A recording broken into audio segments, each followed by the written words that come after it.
Hello, അസ്സലാമു അലൈക്കും. Welcome back to my YouTube channel. എനിക്കില്ലേ ഇന്നലെ പനിയൊക്കെ ആയിട്ട് ഇന്നലെ വീഡിയോ അപ്ലോഡ് ചെയ്യാൻ പറ്റിയിട്ടുണ്ടായിരുന്നില്ല കേട്ടോ. തീരെ വാങ്ങിയിട്ട് കുറേ ആയിരിക്കുന്ന എനിക്കിങ്ങനെ പനി തുടങ്ങിയിട്ട് മാറും പിന്നെയും തുടങ്ങും. അങ്ങനെയൊക്കെ ആയിട്ട് ഞാൻ നല്ല ഡോക്ടറെ കാണിക്കാൻ പോലും അങ്ങനെയൊക്കെ ആയിട്ട് എനിക്ക് നല്ല വീഡിയോ അപ്ലോഡ് ചെയ്യാൻ പറ്റിയിട്ടുണ്ടായിരുന്നില്ല. അപ്പം ഇന്നാണെങ്കിൽ ഞാൻ സിമ്പിളായിട്ടൊരു സ്നാക്സ് മാത്രമേ ഉണ്ടാക്കിയിട്ടുള്ളൂ. പിന്നെ ഞാൻ ഡെയിലി എന്തെങ്കിലും ഉണ്ടാക്കുന്ന ഒരു വീഡിയോ ഇടാലോ എന്ന് കരുതിയിട്ടാണ് കേട്ടോ. ഇതൊക്കെ പിന്നെ എല്ലാവർക്കും അറിയുന്ന ആയിരിക്കണം. ഞാൻ കട്ട്ലേറ്റ് ചെയ്യുന്നു കേട്ടോ ഉണ്ടാക്കുന്നുണ്ടേനത്. അപ്പം അതിൻ്റെ ഒരു വീഡിയോ ചെയ്യാൻ കരുതിയിട്ടേനു. അങ്ങനെ അതിന് വേണ്ടിയിട്ട് ഞാനിതാ ഒരു പാൻ എടുത്തിട്ടുണ്ടായിരുന്നു. എന്നിട്ട് അതിലേക്ക് കുറച്ച് ഓയിലും പിന്നെ ഇഞ്ചി വെളുത്തുള്ളി ജസ്റ്റ് ഒന്ന് ക്രഷ് ചെയ്ത പോലെ ആക്കിയാൽ മതി. വല്ലാണ്ട് അങ്ങനെ പേസ്റ്റ് ആക്കേണ്ട ആവശ്യമൊന്നുമില്ല. ഇടയ്ക്ക് ഇങ്ങനെ കുറച്ച് കടിക്കുന്നതാണല്ലോ അതിൻ്റെ ടേസ്റ്റ്. അങ്ങനെയൊക്കെ ആക്കിയിട്ട് ഒന്ന് ഇട്ടിട്ടൊന്ന് മൂപ്പിച്ചെടുക്കുക. എന്നിട്ട് പിന്നെ സവാള ഞാൻ ഇവിടെ 1.5 സവാള ഇട്ടേനു കേട്ടോ എടുത്തിട്ടുണ്ടേനത്. പിന്നെ നിങ്ങൾ ആവശ്യാനുസരണം കൂട്ടുകയും കുറയ്ക്കുകയൊക്കെ ചെയ്യുക. ഞാൻ ഇത് വെച്ചിട്ട് ഓൾമോസ്റ്റ് ഒരു 15ഓളം കട്ട്ലേറ്റ് ഉണ്ടാക്കിയിട്ടുണ്ടേനു കേട്ടോ. എനിക്ക് 1.5 സവാള തന്നെ കൂടുതലായിരുന്നു. കാരണം ഞങ്ങളിവിടെ ആകെ 2 പേരേ ഉള്ളൂ. അതുകൊണ്ട് എനിക്ക് കൂടുതലായിരുന്നു. പക്ഷേ പിന്നെ നമ്മൾ ഇതിലോട്ട് ഉരുളക്കിഴങ്ങും അതേപോലെ ചിക്കനൊക്കെ ഇട്ട് വരുമ്പം എന്തായാലും കൂടുതലായിരിക്കും.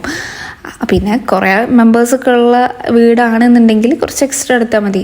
അതൊക്കെ എല്ലാവർക്കും അറിയുന്നതായിരിക്കണം. പിന്നെ ഞാൻ പറഞ്ഞിട്ടുണ്ടായിരുന്നു ഞാൻ ഡെയിലി എന്തായാലും സ്നാക്സിൻ്റെ വീഡിയോ ഇടണം എന്നൊക്കെ. പക്ഷേ ഇപ്പം ഇതിൻ്റെ ഇടയിൽ ഇപ്പം 2-3 ദിവസമായിട്ട് എനിക്കെപ്പോഴും പനി അത് ഇത് എന്നൊക്കെ ആയിട്ട് വീഡിയോ ഇടാൻ എപ്പോഴും ഇപ്പം എന്തെങ്കിലും കാരണം കൊണ്ട് അത് മുടങ്ങി പോകുന്നതുകൊണ്ടാണ് കേട്ടോ. അങ്ങനെ ഞാനിതാ ഇത് വേഗം ഒന്ന് വെന്ത് കിട്ടാൻ വേണ്ടിയിട്ട് ഇതിലേക്ക് കുറച്ച് ഉപ്പ് ആഡ് ചെയ്ത് കൊടുക്കുന്നുണ്ടേനു കേട്ടോ. എന്നിട്ട് നല്ലോണം ഒന്ന് മിക്സ് ചെയ്ത് കൊടുക്കാം. പിന്നെ ഉപ്പൊക്കെ അത്യാവശ്യം കുറച്ച് ഇട്ടാൽ മതി. കാരണം നമ്മൾ ഈ ചിക്കന് വേവിക്കുമ്പം അതിൽ ഉപ്പൊക്കെ ഇട്ടിട്ടാണല്ലോ വേവിക്കുന്നത്. പിന്നെ ഉരുളക്കിഴങ്ങിലായാലും ഒക്കെ നമ്മൾ ഉപ്പിട്ടിട്ടാണല്ലോ വേവിക്കുക. അതുകൊണ്ട് ഇതിലേക്ക് ഇടുമ്പം ഉപ്പ് കൂടി പോകല്ലോ. അതുകൊണ്ട് കുറച്ച് ഉപ്പ് മാത്രം സവാളയിൽ ഇട്ട് കൊടുത്താൽ മതി. അല്ലെങ്കിൽ അത് ചിലപ്പോൾ കൂടി കഴിഞ്ഞാൽ പിന്നെ ഒന്നും ചെയ്യാൻ കഴിയില്ല. കുറഞ്ഞു കഴിഞ്ഞാൽ പിന്നെ നമുക്ക് വേണമെങ്കിൽ ആഡ് ചെയ്ത് കൊടുക്കാമല്ലോ. കൂടി കഴിഞ്ഞാൽ പിന്നെ ഒന്നും ചെയ്യാൻ കഴിയാത്തതുകൊണ്ട് കുറച്ച് മാത്രം ഇടുക. എന്നിട്ട് അവസാനം നോക്കുക. അത്യാവശ്യം ഉപ്പുണ്ടെങ്കിൽ പിന്നെ ഇട്ട് കൊടുക്കേണ്ട ആവശ്യമില്ലല്ലോ. ചിക്കനിലും ഒക്കെ ഉപ്പ് ഇടുന്നതുകൊണ്ട്.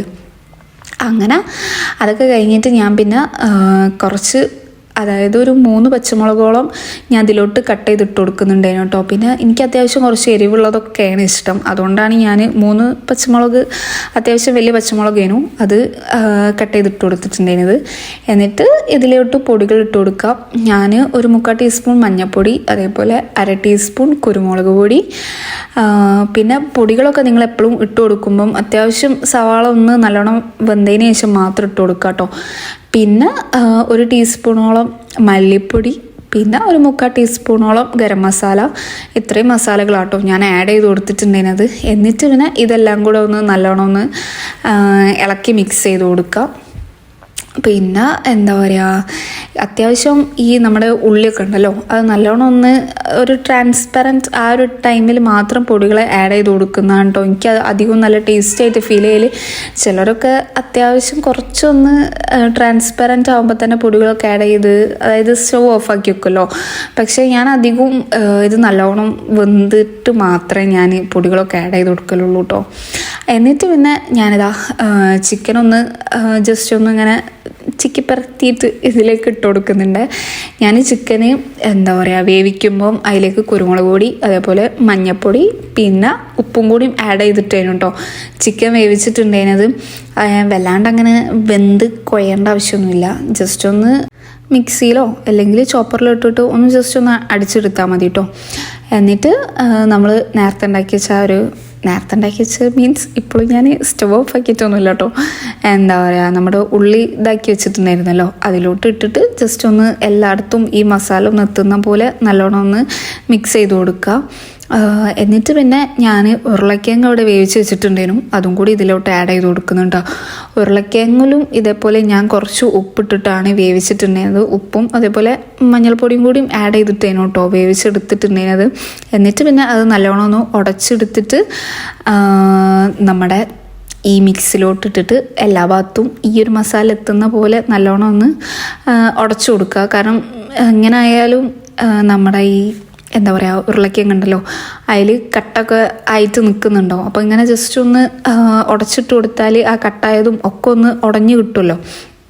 അതുകൊണ്ട് അങ്ങനെ ഇട്ട് കൊടുക്കുക. പിന്നെ എനിക്കിതിൽ പറ്റിയൊരു മിസ്റ്റേക്ക് എന്താണെന്ന് വെച്ചാൽ ഞാനിതിൽ മല്ലിയിലയോ അതേപോലെ എന്താ പറയുക കറിവേപ്പില ഒന്നും ആഡ് ചെയ്ത് കൊടുത്തിട്ടുണ്ടായിരുന്നില്ല കേട്ടോ. എനിക്കത് സത്യം പറഞ്ഞാൽ ശരിക്കും മറന്നു പോയിട്ടുണ്ടായിരുന്നു. ഒന്നാമത് ഞാൻ എനിക്ക് വെയ്യാണ്ടാണ് കട്ട്ലേറ്റൊക്കെ ഉണ്ടാക്കിയിട്ടുണ്ടായിരുന്നത്.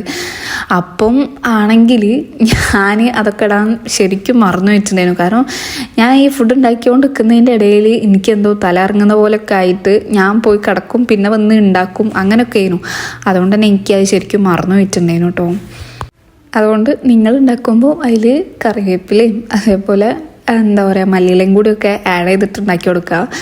എന്നിട്ട് പിന്നെ ഞാനിതാ ഇവിടെ കട്ട്ലേറ്റ് ഒരു ഷേപ്പാക്കിയിട്ടൊക്കെ ഉണ്ടായിരുന്നു. ഞാൻ ഒരു മൂടി വെച്ചിട്ടേനുണ്ടോ ഷേപ്പാക്കിയിട്ടുണ്ടായിരുന്നു. എനിക്കതൊന്നും വീഡിയോ എടുക്കാൻ കഴിഞ്ഞിട്ടുണ്ടായിരുന്നില്ല. ഞാൻ പറഞ്ഞില്ലേ എനിക്ക് നിൽക്കുമ്പോഴത്തേനും എനിക്ക് തല ഇറങ്ങലും അങ്ങനെയൊക്കെ ആയിട്ട് ആണ് ഞാൻ പിന്നെ എങ്ങനെയൊക്കെയാണ് സത്യം പറഞ്ഞാൽ വീഡിയോ ഒക്കെ എടുത്തിട്ടുണ്ടായിരുന്നു. ഏതായാലും ഞാൻ എടുത്ത് തുടങ്ങിയല്ലോ എന്ന് കരുതിയിട്ട് കംപ്ലീറ്റ് ചെയ്തതാണ്. അങ്ങനെ ഞാൻ ജസ്റ്റ് ഷേപ്പാക്കുന്നൊന്നും ഞാൻ അതിൽ കാണിച്ചിട്ടില്ല. നിങ്ങൾ ജസ്റ്റ് മൂടി വെച്ചിട്ടോ അങ്ങനെ എന്തെങ്കിലും അല്ലാണ്ട് കൈ വെച്ചിട്ട് ഷേപ്പാക്കിയാലും കുഴപ്പമൊന്നുമില്ല കേട്ടോ. അങ്ങനെ ഷേപ്പാക്കിയതിന് ശേഷം ഞാൻ നമ്മുടെ മുട്ട ഉണ്ടല്ലോ, ഞാൻ ഇവിടെ 2 മുട്ടേനും കൊടുത്തിട്ടുണ്ടായിരുന്നത്. എന്നിട്ട് അതിൽ കുറച്ച് ഉപ്പിട്ട് കൊടുക്കുന്നുണ്ട്. ഞാനാണെങ്കിൽ സാധാരണ അത്യാവശ്യം ലേറ്റായിട്ടാണ് വോയിസ് കൊടുക്കൽ. ഇന്നൊന്നും പിന്നെ എനിക്ക് ലേറ്റായിട്ട് വോയിസ് കൊടുക്കാൻ പറ്റാത്തത് കൊണ്ട് അതായത് മോൻ ഉറങ്ങിയിട്ടൊക്കെയാണ് ഞാൻ വോയിസ് കൊടുക്കലുണ്ടായിരുന്നത്. ഇത് മോൻ ഉറങ്ങുന്നതിൻ്റെ മുന്നേ തന്നെ വോയിസ് കൊടുത്തിട്ട് ബാക്ക്ഗ്രൗണ്ടിൽ മൊത്തം ഓൻ്റെ ഉമ്മ ചായ ഉമ്മ അത് ഇത് എന്ന് പറഞ്ഞിട്ട് എന്നെ കേൾക്കുന്നത്. എന്താ പറയുക ഇൻഷാ അല്ലാഹ് എൻ്റെ പനിയൊക്കെ മാറിയിട്ട് ഞാൻ കാര്യമായിട്ട് വോയിസ് കൊടുക്കുന്നുണ്ട്. അങ്ങനെ ഞാനിതാ ഈ മുട്ടയിലൊക്കെ മുക്കിയിട്ട് ബ്രെഡ് ക്രംസിലും ജസ്റ്റ് ഒന്ന് കോട്ട് ചെയ്ത് കൊടുക്കുന്നുണ്ട് കേട്ടോ. പിന്നെ അല്ലേ നിങ്ങൾക്ക് എൻ്റെ ചാനൽ ഇഷ്ടമാവുന്നുണ്ടെങ്കിൽ ഒന്ന് സബ്സ്ക്രൈബ് ചെയ്ത് സപ്പോർട്ട് ചെയ്യണം കേട്ടോ. അതിൻ്റെ കൂടെ ലൈക്കും കമൻറ്റും ഷെയറും ഒക്കെ ചെയ്യണേ. ഞാനിവിടെ 2 എന്താ പറയുക മുട്ടയിലിട്ട് മുക്കി ജസ്റ്റ് ഒന്ന് ക്രം കോട്ട് ചെയ്യുന്നത് മാത്രമേ കാണിക്കുന്നുള്ളൂ. ബാക്കി എല്ലാതും ഞാൻ ഇതേപോലെ ചെയ്യുന്നുണ്ടായിരുന്നു കേട്ടോ. എന്നിട്ട് ജസ്റ്റ് ഓയിലൊന്ന് ഫ്രൈ ചെയ്തെടുക്കുക. ഞാൻ ഷൂട്ട് ചെയ്തിട്ടുണ്ടായിരുന്നില്ല. എനിക്ക് ആ ടൈമിലൊന്നും എനിക്ക് തീരെ വയ്യായിരുന്നു. അതുകൊണ്ടാണ് ഓയിൽ ഫ്രൈ ചെയ്യുന്നതൊന്നും ഞാൻ കാണിക്കാനിട്ടല്ല, ഞാൻ വീഡിയോ എടുത്തിട്ടുണ്ടായിരുന്നില്ല. മെയിൻ അതാണ് കേട്ടോ. പിന്നാണെങ്കിൽ ഞാൻ ഇന്നലെ വീഡിയോ ഇട്ടിട്ടുണ്ടായിരുന്നില്ലല്ലോ. അതുകൊണ്ട് പിന്നെ ഞാനിങ്ങനെ വീഡിയോ എടുത്ത് തുടങ്ങാമെന്ന് കരുതി ഞാൻ തുടങ്ങിയതേനു. ബട്ട് എനിക്കത് കംപ്ലീറ്റ് ചെയ്യാൻ ഭയങ്കര പാടായിരുന്നു. തീരെ എനിക്ക് വയ്യായിരുന്നു. അങ്ങനെയൊക്കെ ആയിട്ടായിരുന്നു. അങ്ങനെ ഞാനിതാ കംപ്ലീറ്റ് ഒന്ന് ക്രം കോട്ടൊക്കെ ചെയ്ത് ഒക്കെ കഴിഞ്ഞിട്ടുണ്ടായിരുന്നു കേട്ടോ. എന്നിട്ട് ഇതാ അപ്പോൾ തന്നെ ഹസ്ബൻഡ് എന്താ പറയുക പുറത്തുനിന്ന് കുറച്ച് സമൂസയും അതേപോലെ മുട്ട ബജിയും ഒക്കെ വാങ്ങിക്കൊണ്ടുവന്നിട്ടുണ്ടായിരുന്നു.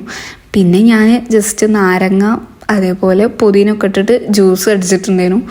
അങ്ങനെ ഇത്രയൊക്കെ ഉള്ളൂ കേട്ടോ ഇന്നത്തെ എന്താ പറയുക ഇന്നത്തെ സ്നാക്കായിട്ട് ഞാൻ കാര്യമായിട്ടൊന്നും ഉണ്ടാക്കിയിട്ടില്ലല്ലോ. ഞാൻ പറഞ്ഞില്ലേ ഞാൻ കട്ട്ലേറ്റ് മാത്രമേ ഉണ്ടാക്കിയിട്ടുള്ളൂ. പിന്നെ ആർക്കെങ്കിലും യൂസ്ഫുൾ ആയിക്കോട്ടെ എന്ന് കരുതിയിട്ട് അപ്ലോഡ് ചെയ്തതാണ്. അങ്ങനെ ഇത്രയേ ഉള്ളൂ കേട്ടോ ഇന്നത്തെ ഇഫ്താർ സ്നാക്ക് വ്ലോഗ്. എന്തായാലും താങ്ക്സ് ഫോർ വാച്ചിങ്.